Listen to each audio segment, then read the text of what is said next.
Ya, oke, selamat pagi, salam sejahtera untuk kita semuanya. Assalamualaikum warahmatullahi wabarakatuh ya, saudara-saudara semuanya. Kita lanjutkan di dalam Vicon. Waalaikumsalam warahmatullahi.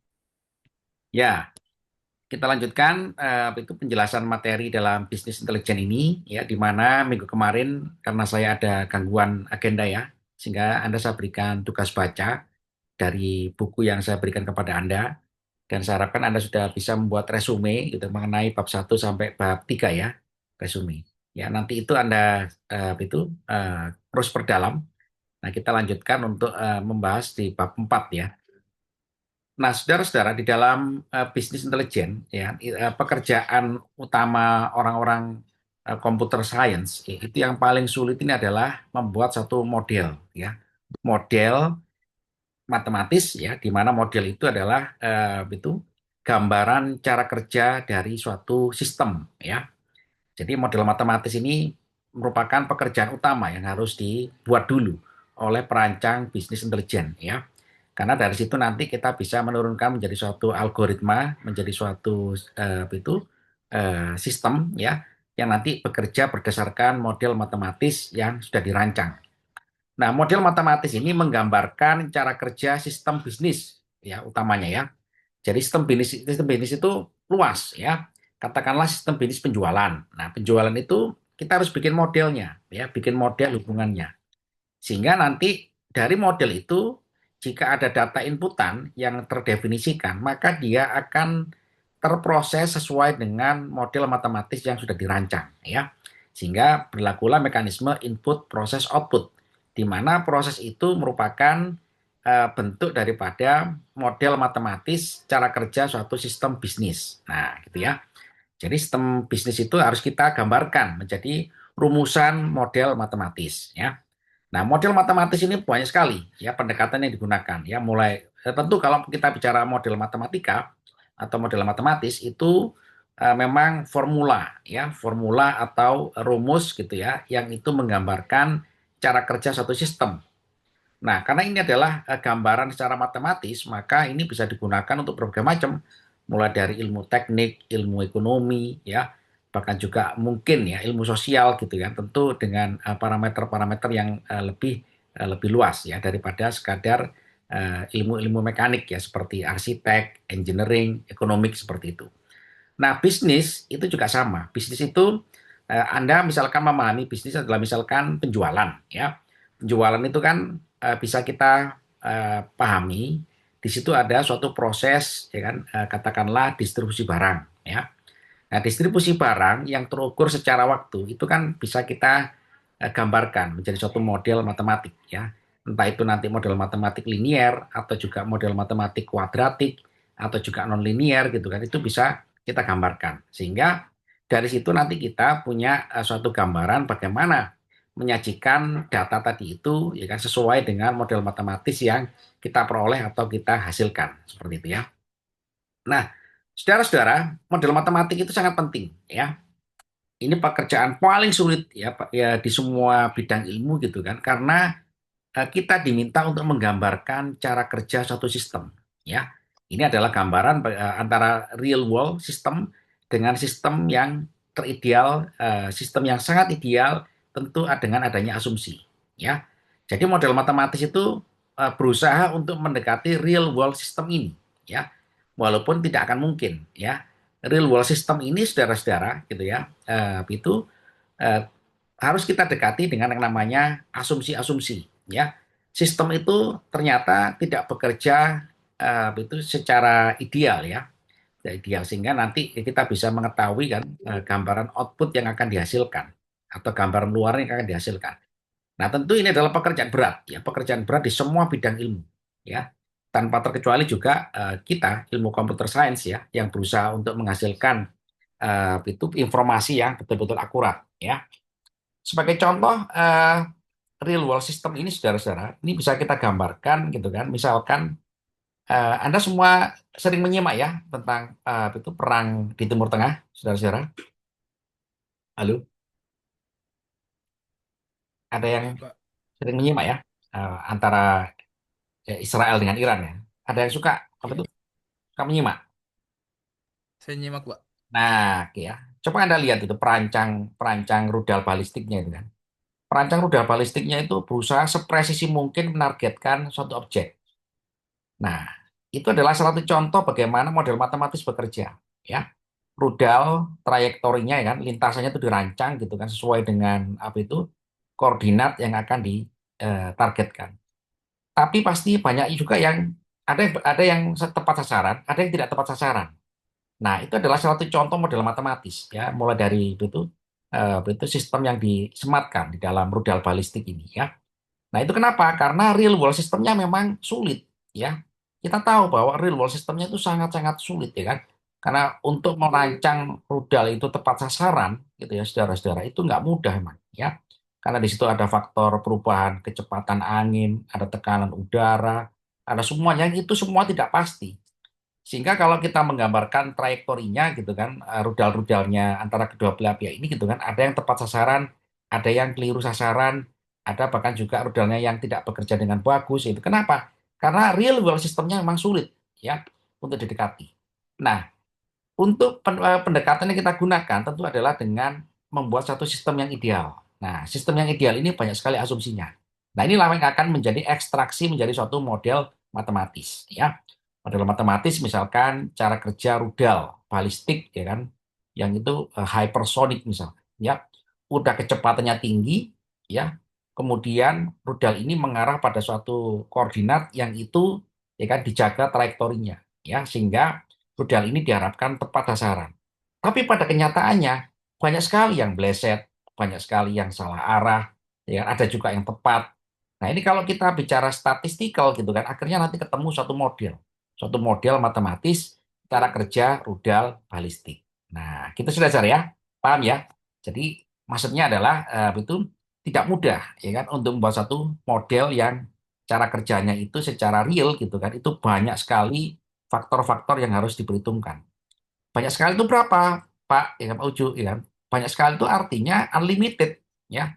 Kita membuat satu model peluncuran rudal gitu kan, itu banyak. Kalau kita mau menghitungkan banyak sekali faktor, itu unlimited faktornya, ya. Karena itu namanya kejadian, ya itu kejadian di seluruh di alam semesta ini gitu kan, tidak ada yang mampu memprediksi, ya. Karena semuanya itu serba probabilistik seperti itu, ya. Nah, dari sini sudah cara, kalau kita sudah bisa membuat satu rumusan model cara kerja satu sistem, katakanlah dalam proses bisnis, nah kita sudah punya formulanya, ya. Yang formula itu nanti akan kita derivasi menjadi suatu algoritma yang akan menjadi itu pengolahan atau proses selanjutnya ya, sampai mulai dari tahap itu ekstraksi data, sampai transformasi data, sampai representasi data ya, sehingga kita hasilkan yang namanya visualisasi daripada bisnis intelijen. Nah, seperti itu ya. Nah, kalau kita bisa bicara model matematis ini gitu kan, memang banyak sekali ya model matematis itu boleh kita representasikan secara ikonik ya. Ada ikon-ikon yang spesifik ya, yang menggambarkan faktor-faktor di dalam cara kerja satu sistem. Ada juga analogi yang menggambarkan kita bikin model ya, bikin model cara kerja satu sistem by katakanlah by proses ya. Nah, misalkan itu contohnya adalah tadi ya pesawat tempur. Pesawat tempur itu kalau bergerak ya kan, dia secara aerodinamik itu harus dibikin modelnya oleh perancang pesawat tempur. Kenapa ya? Karena memang itu tidak mudah ya. Itu pesawat tempur itu atau pesawat terbang ya kan bergerak di angkasa itu banyak sekali faktor-faktornya ya yang itu, dan faktor-faktor ini semuanya tidak pasti. Nah, tapi harus dibikin satu model supaya kapan? Supaya pesawat itu bisa dikendalikan. Nah, bayangkan kalau misalkan orang itu bikin pesawat, dia tidak mulai dari perancangan model matematis, maka sulit akan dikendalikan. Nah, itu ya. Jadi boleh analogical gitu kan, menggambarkan proses fisik secara utuh seperti itu ya. Nah, termasuk juga dalam proses bisnis. Proses bisnis itu banyak sekali ya. Penjualan itu nggak ada yang pasti ya. Kadang besok itu naik turunnya itu nggak karu-karuan ya, random ya, kadang naik kadang turun, kadang stagnan ya, kadang cenderung naik kadang cenderung turun ya, kadang cenderung stagnan ya kan. Nah, di antara hal-hal seperti itu tadi saudara-saudara, kita diminta untuk membuat satu model pendekatan tentu dengan asumsi-asumsi yang kita berikan. Nah ya, jadi dengan cara seperti itu kita punya model gitu kan yang bisa kita itu bagi secara probabilistik atau secara peluang itu bisa kita modelkan menjadi boleh stokastik atau deterministik. Nah, gitu ya. Jadi ada model yang tidak pasti ya, fluktuatif, random, ya, kemudian juga naik turunnya kita nggak tahu kapan, ya. Ada juga yang model pasti, deterministik, ya. Deterministik ini kalau inputnya sekian, outputnya kemungkinan besar sekian. Nah, itu deterministik, ya. Jadi hubungannya linear, input dengan output itu linear. Kalau stok barang 10, penjualan pasti misalkan 100. Stoknya 10, penjualan 9. Nah, itu deterministik, ya. Jadi ada kemungkinan. Tapi kalau misalkan stokastik gitu kan, stok barang 5, ya kan, penjualan 0. Nah, itu adalah satu contoh yang model yang tidak pasti. Bisa 0, bisa 1, bisa di antara 0 sampai 10 tadi itu. Karena stoknya cuma 10 barang. Nah, ini saudara-saudara menjadi hal yang krusial di dalam kita merancang itu model matematis yang menggambarkan cara kerja sistem bisnis. Ya. Nah, tentu bagaimana kita bisa mendapat data ini gitu kan di bab 3 ya, kalau nggak di dalam buku ini ya kan kita harus membuat satu namanya konsep ya big data ya atau konsep yang namanya itu data proses seperti itu ya. Dengan cara seperti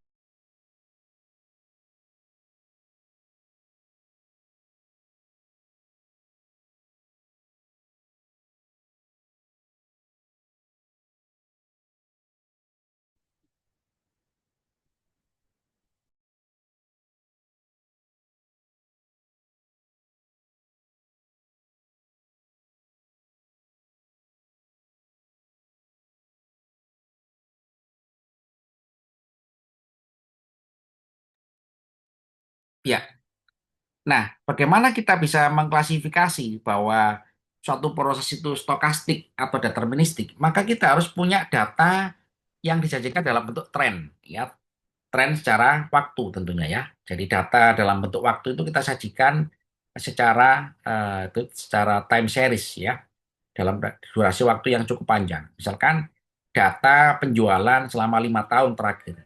Nah, data selama 5 tahun terakhir ini sudah saudara bentuknya nggak karu-karuan ya. Bentuknya itu grafiknya itu nggak karu-karuan sudah ya. Nah, itu tentu itu kita membuat satu model gitu kan, pendekatan gitu kan. Kita artikan data yang kita peroleh tadi adalah stokastik karena tidak ada kepastian ya. Jadi hubungan antara input dengan output itu nggak pasti. Ya, seperti itu ya. Sehingga dengan cara seperti itu kan kita namakan model tadi itu stokastik ya. Jadi model stokastik ini menjadi model matematis yang akan menjadi acuan bagaimana kita nanti membuat satu prediktif model ya. Kita sudah punya data 5 tahun ya, penjualan input dengan output ya. Parameternya udah kita ketahui kan, tentu dengan asumsi-asumsi yang kita sematkan sehingga nanti kita punya model stokastik penjualan ya. Dari model matematis itu nanti kita diminta untuk membuat prediktif model. Nah, inilah peran kita ya kan sebagai seorang computer science gitu kan untuk membuat satu prediktif model berbasis model stokastik. Nah, itu ya. Nah, deterministik ini ya tren data ya, tren data yang relatif hubungannya linear ya. Tadi saya contohkan gitu kan dari berdasarkan fungsi waktu gitu kan hubungan antara input dengan output itu cenderung proporsional ya, linear proporsional ya. Ya ada fluktuasi tapi fluktuasinya relatif kecil ya. Tapi kalau stokastik wah itu fluktuasinya nggak ada karuan ya. Nah, dengan cara seperti ini saudara-saudara kita bisa membuat satu model antara stokastik atau deterministik ya. Ada pertanyaan saudara? Halo? Ya, gitu ya. Oke, secara waktu juga sama ya. Secara waktu kalau misalkan kita mendapatkan tren data itu bisa kita artikan statik ya. Jadi relatif tidak berubah ya. Ada juga yang dynamic ya. Dia itu dalam ukuran waktu dan itu bentuknya itu ada perubahan ya. Perubahan-perubahan yang itu bisa kita artikan perubahan yang teratur atau perubahan yang tidak teratur. Nah, di sini di antara statik dan dinamik ya kan, kita diminta untuk jeli, ya kan, mengamati suatu pola, pola data. pola datanya ini, Pak, dia berubah, Pak, tapi berubahnya teratur. Kalau berubah teratur, ya, itu kita sebut sebagai statik.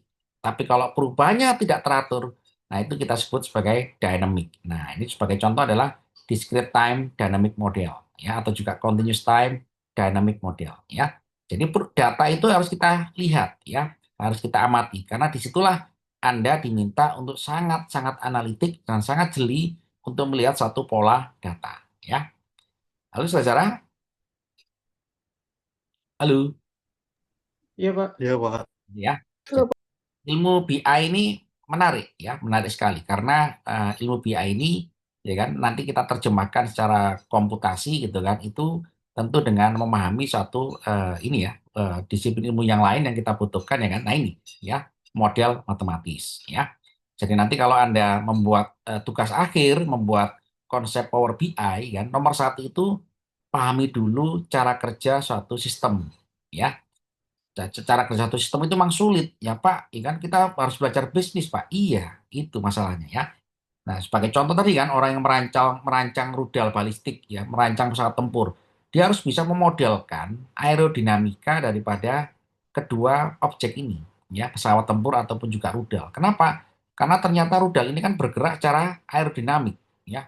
Bergerak aerodinamik diluncurkan gitu kan, melintasi atmosfer, yang atmosfer itu tidak pasti, ya, kecepatan anginnya, tekanannya, gitu ya, kemudian apa itu, kelembapan udara, semua parameter yang ada di situ nggak ada pasti. Sementara rudal ini gitu kan harus mengejar objek yang pasti.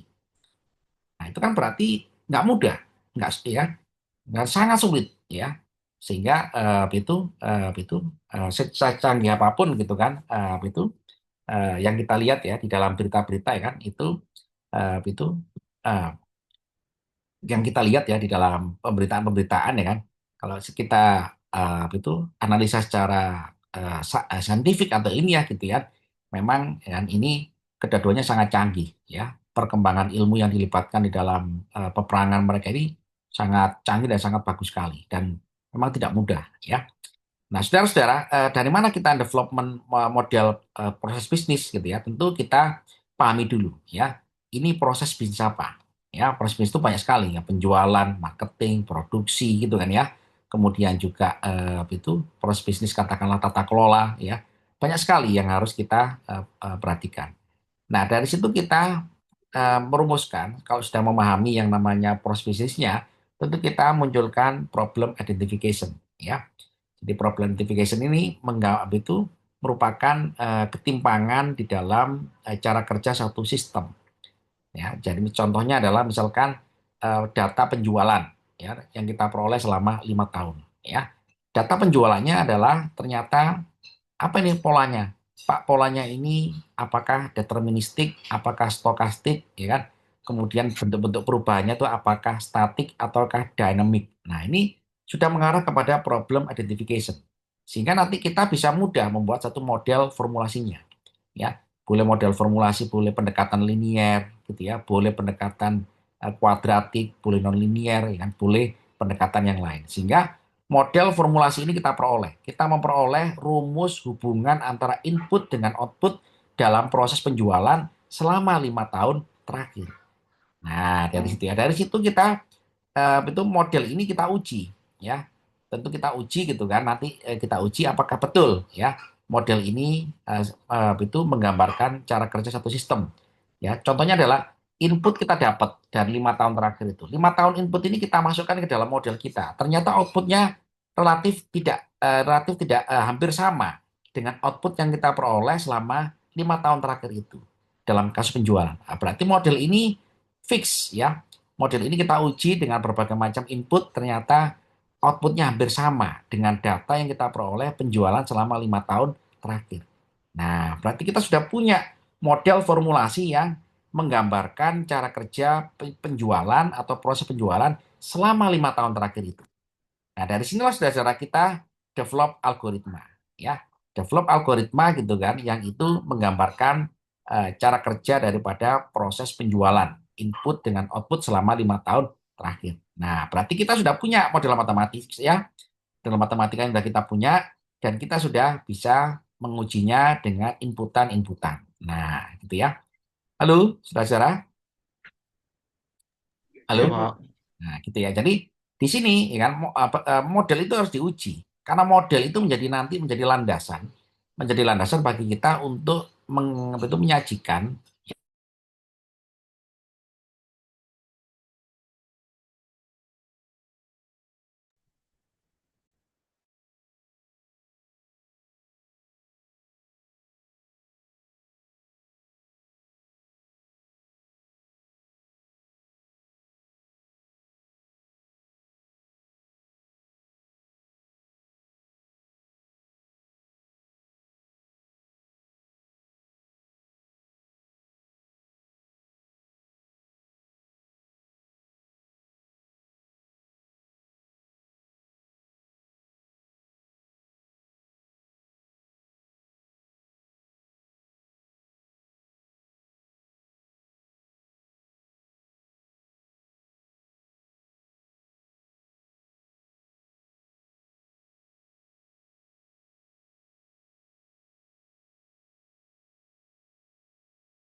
Halo.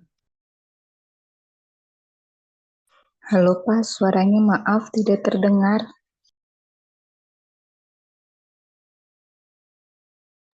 Oh, iya ya.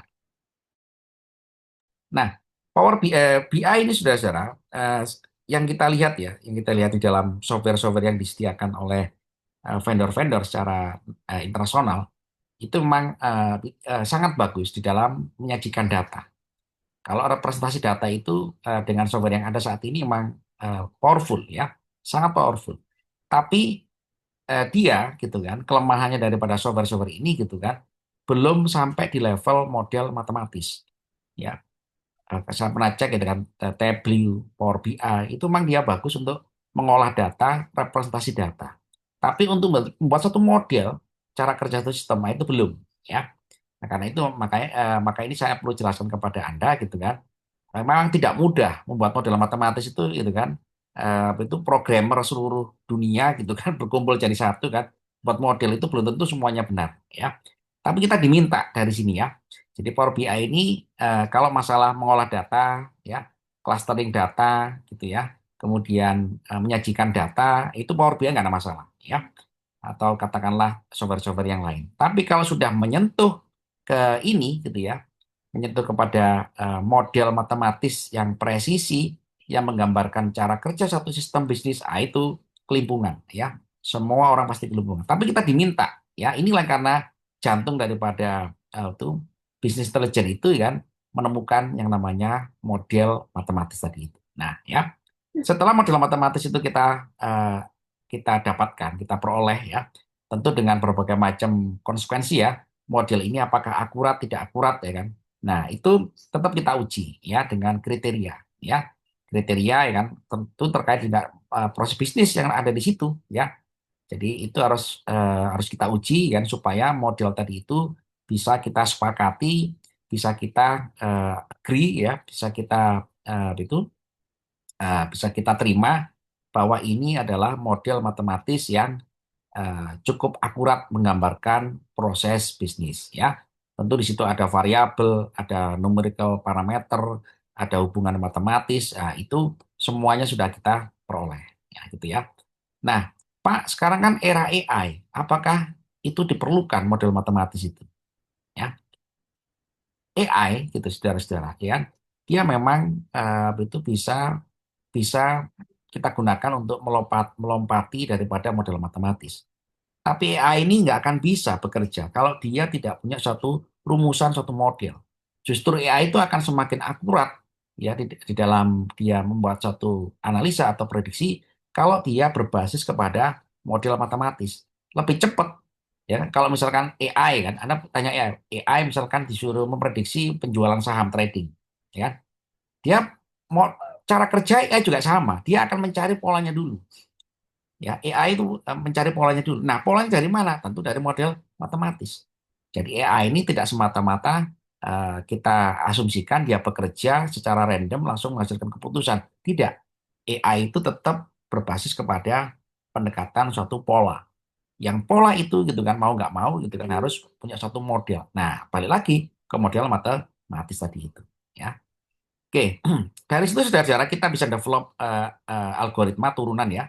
Jadi kita sudah punya suatu model yang sudah terverifikasi, sudah teruji ya, sudah teranalisa, maka kita menurunkan menjadi satu algoritma ya. Yang algoritma itu nanti gitu kan menggambarkan gitu kan, menurunkan model matematis tadi itu ya. Ada pertanyaan saudara silakan.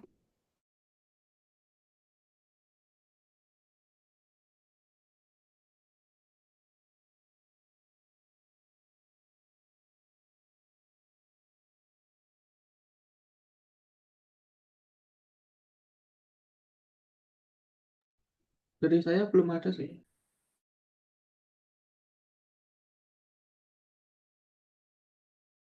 Ya gimana saudara?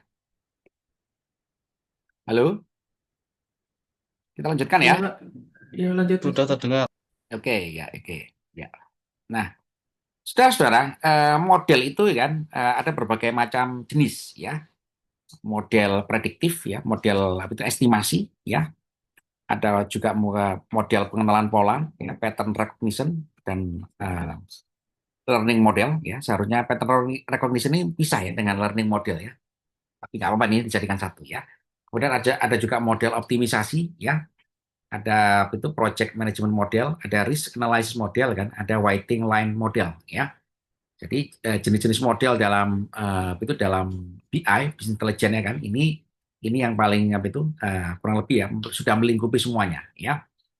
Kita bikin model prediktif ya kan untuk apa? Untuk prediksi misalkan penjualan ya.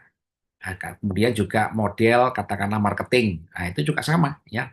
Karena itu kan suatu yang tidak pasti ya, penjualan, marketing, yang pasti-pasti itu mudah itu produksi ya, produksi di dalam suatu proses bisnis. Nah, itu bisa kita gunakan optimization model ya.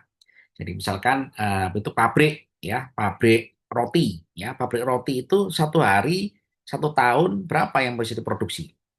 Nah, itu dibuat satu model ya, karena di situ ada hal-hal yang katakanlah itu variabel yang tidak berubah ya. Misalkan ya kan jumlah sumber daya ya, sumber dayanya, pabriknya gitu ya. Kemudian pendukung-pendukungnya gitu kan mulai dari proses industrinya ya kan, mulai dari proses pengolahan bahan mentah menjadi bahan jadi itu semua relatif tidak ada yang berubah. Ya, sehingga hubungan antara input dengan output itu juga relatif relatif sama ya. Anda setor tepung sekilo ya jadi roti di situ jadi 10 kilo misalkan ya. Itu kenapa ya kan? Karena di situ ada yang namanya hubungan antara input, proses dan output. Yang prosesnya adalah bisa kita dekati sebagai proses yang hampir linear ya, proporsional linear. Sehingga apa? Sehingga model-model seperti itu kalau kita ketemukan model hubungan ini bisa kita lakukan optimisasi. Ya, Pak bisa nggak Pak industri roti ini ya kan store 1 kilo menjadi 1 ton misalkan.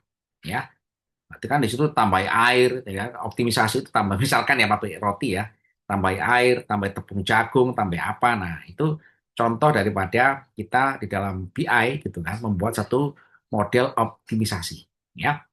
Kalau pattern recognition gitu kan, ini ya kan, dalam proses bisnis ya tentu tentu yang paling banyak adalah trading ya, yang saat ini lagi rame ya, dan betul lagi sudah rame cukup lama ya, model investasi, model trading, penjualan saham, ya kan, itu pasti itu menggunakan model-model yang tidak pasti ya. Dan bagaimana sistem BI itu bekerja, tentu langkah pertama adalah mengenali pola. Setelah mengenali pola, membuat satu model pembelajaran. Nah, dari situ kita bikin satu model pembelajaran ya sehingga nanti akan kita hasilkan suatu perencanaan atau suatu desain support system ya yang akan kita sematkan setelah dilakukan dua hal ini ya pengenalan pola dan model pembelajaran. Nah, gitu ya. Kemudian kalau yang ini saudara project management model ini relatif linear ya, linear dan tadi ya bersama dengan model optimisasi ya. Dia relatif tidak ada satu yang apa itu krusial yang katakanlah variabel-variabelnya relatif konstan ya relatif relatif bisa dimodelkan secara sederhana ya. Contohnya adalah pengelolaan SDM ya sumber daya manusia. Nah, itu model-model seperti itu tentu kita tahu gitu kan. Betul keluar masuknya orang bekerja kan itu bisa dibuat satu model yang sederhana, ya, relatif linear, ya, dibandingkan dengan yang di prediktif, ya, pattern recognition, ya kan, itu banyak hal yang tidak pastinya, ya. Kemudian risk analysis model ini juga model yang tidak pasti, ya. Ini risk analysis model ini gitu kan, model-model yang katakanlah dalam proses bisnis itu ya investasi, ya, investasi, ya, tentu investasi yang kita ketahui gitu kan itu tentu tidak pasti sekali, ya. Bagaimana itu pengembangan satu proses bisnis itu bagaimana kajian resikonya itu satu yang tidak pasti semuanya, sehingga kita bisa bikin satu model risk analysis, ya. Kemudian waiting line model, ya kan, itu juga sama ya, itu hampir itu hampir katakanlah antrian, ya, teori antrian, ya, kalau dalam apa itu algoritma yang sudah ada itu teori antrian, ya, pelayanan. Nah, pelayanan juga sama, pelayanan itu bisa kita buat suatu model bisnis, ya. Apakah sekarang ini kita tahu bahwa di Indonesia ini banyak gerai-gerai itu eh, gerai-gerai ini ya, penjual makanan, gitu, penjual barang, gitu, penjual jasa, gitu kan. Itu kan semuanya ada bisa kita gambarkan menjadi suatu model layanan, ya. Betul nggak bahwa kalau eh, suatu perusahaan menetapkan antrian, ya kan, 1 menit terlayani. Nah, kalau itu ternyata kita konsisten, ya standar gerai-gerai tadi itu gitu kan, itu akan ketahuan ternyata kan itu standar perusahaan 1 menit 1 menit layanan eh, konsumen terpuaskan. Nah, kalau misalkan itu bikin suatu model, ketahuan betul nggak tercapai 1 menit. Nah, ternyata dapat kita modelnya. Nah, ini hampir juga saya katakan kalau ini hampir linear, ya, hampir linear proporsional, ya. Sehingga nanti akan kita peroleh gitu kan, permasalahannya di mana, ya. Permasalahannya adalah ternyata antriannya panjang, antriannya itu katakanlah pendek, antriannya cepat, itu semua karena bisa kita hubungkan, ya. Bisa kita hubungkan antara gitu kan konsumen dengan support yang diberikan oleh perusahaan tadi itu, ya. Ini ujung ke ujung gitu ya, mulai dari stok barangnya gitu ya, kemudian prosesnya, sumber dayanya gitu ya, kemudian katakanlah proses administrasi yang lainnya gitu ya. Tentu kan Anda semua pernah ngantri sudah ya beli katakanlah apa ya, ayam goreng misalkan gitu ya. Coba Anda cek itu ya. Orang beli ayam goreng itu kan pas lagi ngantri gitu kan, itu ya kan tidak terlayani dengan baik, ya. Jadi konsumen akhirnya tidak puas gitu ya. Nah, memang resiko ya kan bagi perusahaan ya kan karena dia berusaha untuk memberikan best service. Sementara gitu kan itu eh, orang Indonesia gitu kan itu memang relatif tidak tidak ini ya tidak cerewet dalam urusan layanan ya. Yang penting terlayani walaupun antrinya panjang. Huh, tapi kalau itu di negara-negara yang mengutamakan kedisiplinan ya itu jadi masalah gitu ya. Jadi masalah kenapa? Karena itu menyangkut reputasi daripada perusahaan ya. Kenapa menyangkut reputasi perusahaan? Karena perusahaannya ini sudah itu TBK ya, sudah katakanlah itu sudah menjadi satu investasi ya. Sehingga kalau dia diberikan sentimen oleh konsumen, ya pasti akan berpengaruh kepada itu reputasi perusahaan ya, ya itu investor dan lain-lain dan sebagainya ya. Sehingga waiting line model ini juga perlu ya dikerjakan oleh itu instansi bisnis atau juga perusahaan ya, seperti itu. Nah, saudara-saudara, dari model-model tadi itu gitu kan, itu nanti akan Anda peroleh gitu kan model matematis ya. Model matematis ini gitu kan eh, cukup ya kan, akurat ya menggambarkan cara kerja satu sistem bisnis untuk ya. Walaupun nggak akurat sekali ya, tapi tapi diterima ya. Diterima gitu kan sebagai gambaran cara kerja suatu sistem. Nah, saudara-saudara, bagaimana kita memperkuat ya itu model matematis tadi itu ya? Tentu ada berbagai macam cara ya. Salah satunya adalah dalam apa itu ilmu komputer kita ya. Di sini kita kita itu berlakukan yang namanya data mining ya. Data mining ini gitu kan, semua proses bisnis itu tersentral ya kan, teradministrasi secara itu data ya kan dengan benar ya, dengan baik ya. Sehingga nanti kita itu memperoleh big data ya. Dari big data itu nanti kita lakukan yang namanya data mining ya, pemanenan data atau itu ya perolehan data secara massal ya. Dengan cara seperti ini saudara kita punya data yang sangat sangat banyak sekali ya. Jadi misalkan data penjualan itu ternyata kalau Anda cek gitu kan sebagai suatu konsep pendekatan ERP ya, Enterprise Resource Planning gitu kan, itu ternyata banyak sekali ya. Datanya itu ternyata data penjualan beras, data penjualan aja nggak mungkin satu ya, satu produk aja gitu kan itu eh, atributnya banyak sekali ya yang terlibat di situ.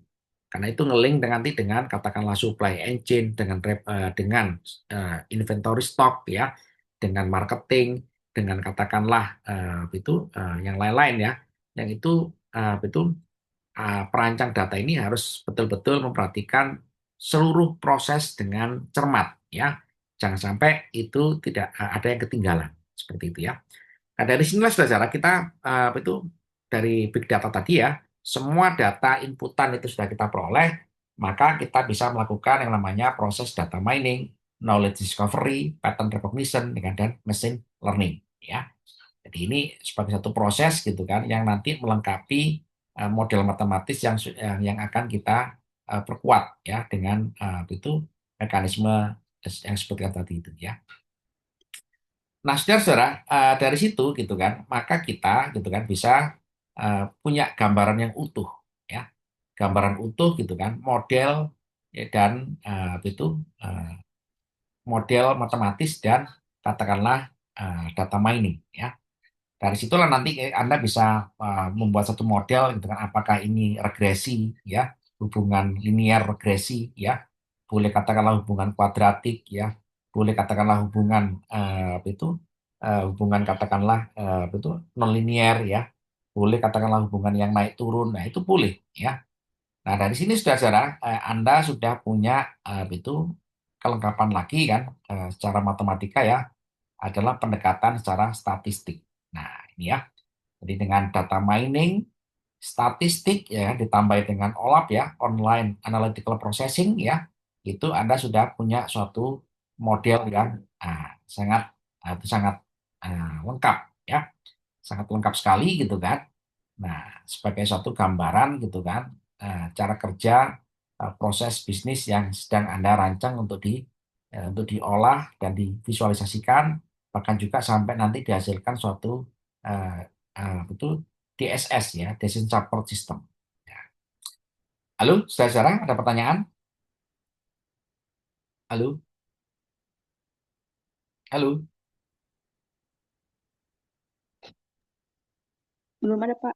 belum ada ya? Oke, nah, memang ini agak sulit ya, itu Power BI Business Intelligence agak sulit ya, karena memang ilmu komputer kita ini harus ngeling ya dengan katakanlah disiplin ilmu yang lain ya. Tapi jangan khawatir ya kan, ya itu sebagai suatu pengantar, sebagai suatu pendahuluan ya kan nggak apa-apa, itu menggambarkan tantangan, nah, tantangan bagi orang-orang computer science gitu kan untuk berusaha memang seideal mungkin untuk mengembangkan keilmuan bisnis intelijen ini ya. Jadi kalau misalkan Anda saat ini sudah pernah menggunakan Tableau, Power BI, ya, dan software-software sejenis, ya kan, itu sebagai toolsnya, ya, sebagai toolsnya. Ya, karena pekerjaannya tuh ternyata belum selesai dengan menggunakan software-software yang saya sebutkan tadi itu. Karena banyak sekali, ya. Bahkan juga yang paling sulit itu adalah tadi ya, kita berusaha untuk menggambarkan cara kerja sistem gitu kan, seideal mungkin, ya. Yang itu mendekati daripada real world prosesnya. Nah, memang itu nggak mudah ya, sampai detik ini pun belum ada manusia yang mampu gitu ya, tapi kita diminta ya. Sebagai contoh tadi ya kan, kalau Anda melihat pergerakan harga saham ya, kemudian juga pergerakan katakanlah currency ya, pertukaran nilai mata uang, itu kan semua nggak ada yang pasti ya, semuanya nggak ada yang pasti gitu kan, berubah terus ya. Sementara BI itu diminta untuk bisa betul betul menggambarkan proses-proses yang tidak pasti tadi itu ya.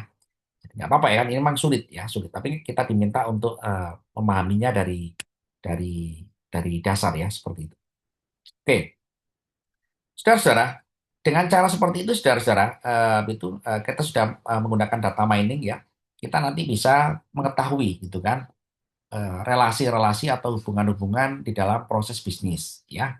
Ada hubungan penjualan, ada hubungan marketing, ada hubungan layanan, ada hubungan inventory stok barang ya. Ada hubungan katakanlah supply engine ya, macam-macam ya. Nah, hubungan-hubungan tadi itu sudah cara menggambarkan gitu kan, bagi orang-orang pengembangan bisnis gitu kan, menggambarkan cara kerja sistem secara holistik ya, secara keseluruhan.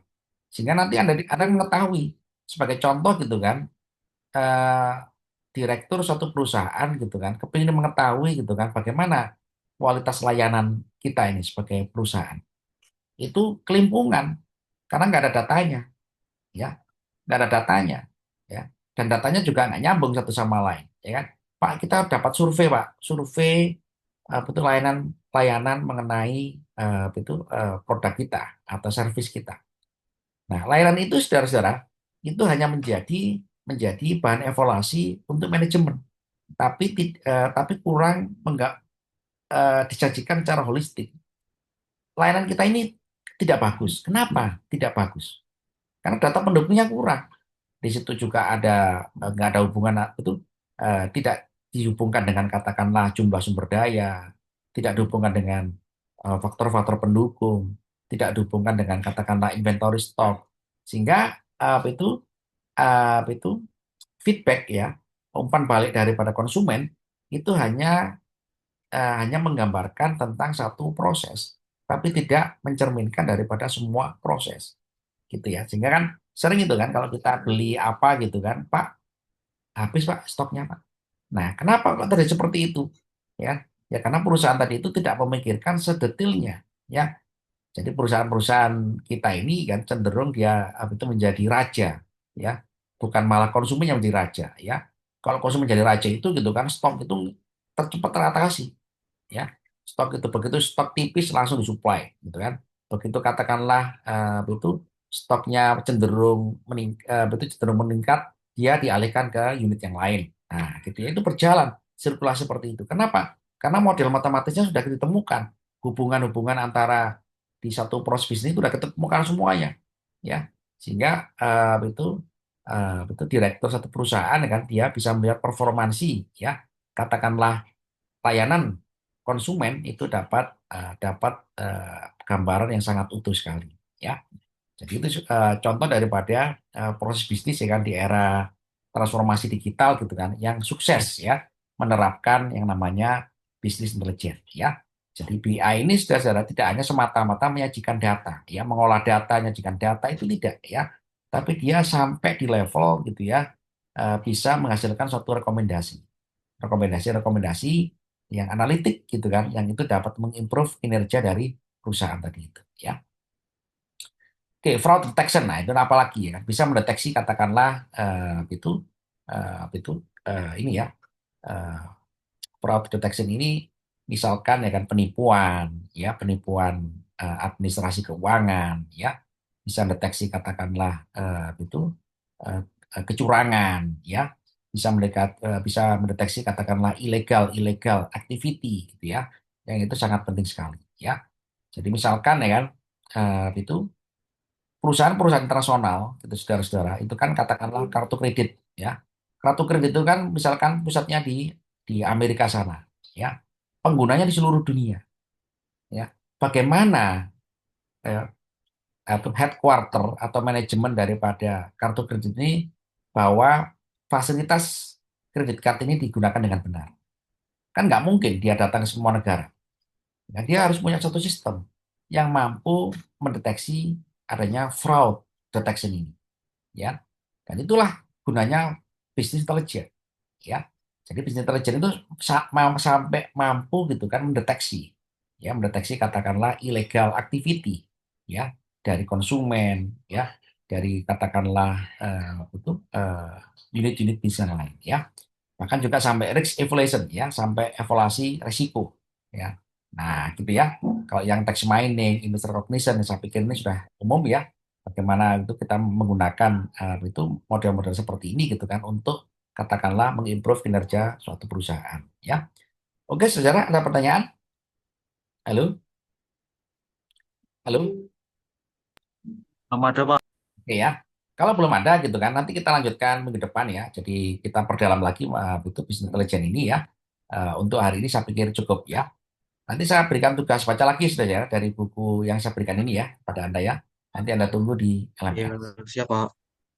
Oke saudara, terima kasih atas waktu Anda. Ya selamat berakhir pekan ya. Nanti kalau ada yang kurang jelas nanti Anda bisa tanyakan di forum ya. Sekian dari saya, selamat siang. Salam sejahtera. Assalamualaikum warahmatullahi wabarakatuh. Waalaikumsalam warahmatullahi Waalaikumsalam. wabarakatuh. Terima kasih, Pak. Makasih, Pak.